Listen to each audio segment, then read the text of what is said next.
umaga, Pilipinas, 10:52 ayon sa Philippine Standard Time. Kasama niyo si Harry Bayona at ito po ang Panahon TV Express. Umakyat na ang bilang ng mga nasawi at mga sugatan sa Bohol at Cebu.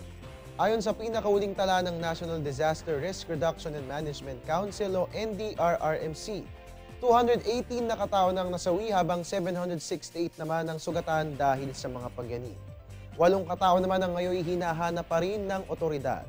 Sa kasalukuyan, mahigit 671,000 families na ang apektado sa 6 na syudad sa 6 na probinsya sa Region 6 at 7. Umabot na sa humigit kumulang 68,000 na kabahayan ang nasira, habang 41 bridges at 18 major roads naman ang nawasa dahil sa mga pagyanig. Nagkakahalaga na mahigit 2 billion pesos ang mga strukturang nasira dahil po yan sa lindol.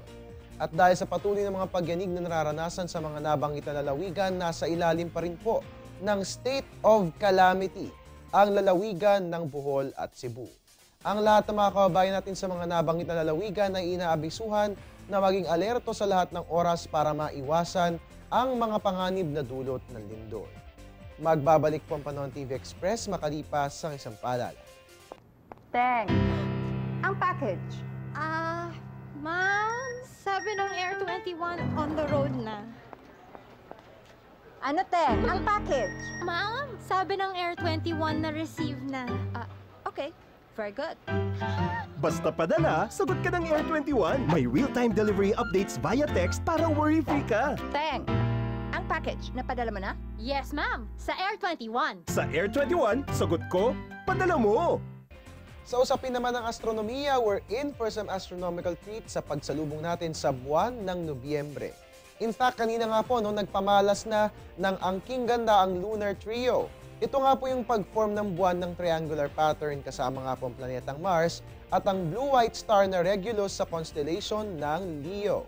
Dapat din po nating abangan ang mga pre-dawn comets gaya ng Ison Comet at Comet 2P Encke sa darating na November 1.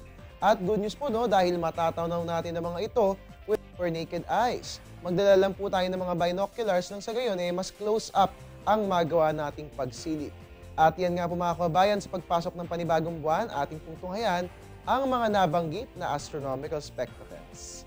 At yan nga po muna ang latest mula rito sa Pag-asa DOST. Mamayang alas 12 po ng tanghali, sabay-sabay po nating alamin ang latest hinggil sa lagay ni Bagyong Binta. At your service po ni Weatherman, Harry Bayona, magandang umaga.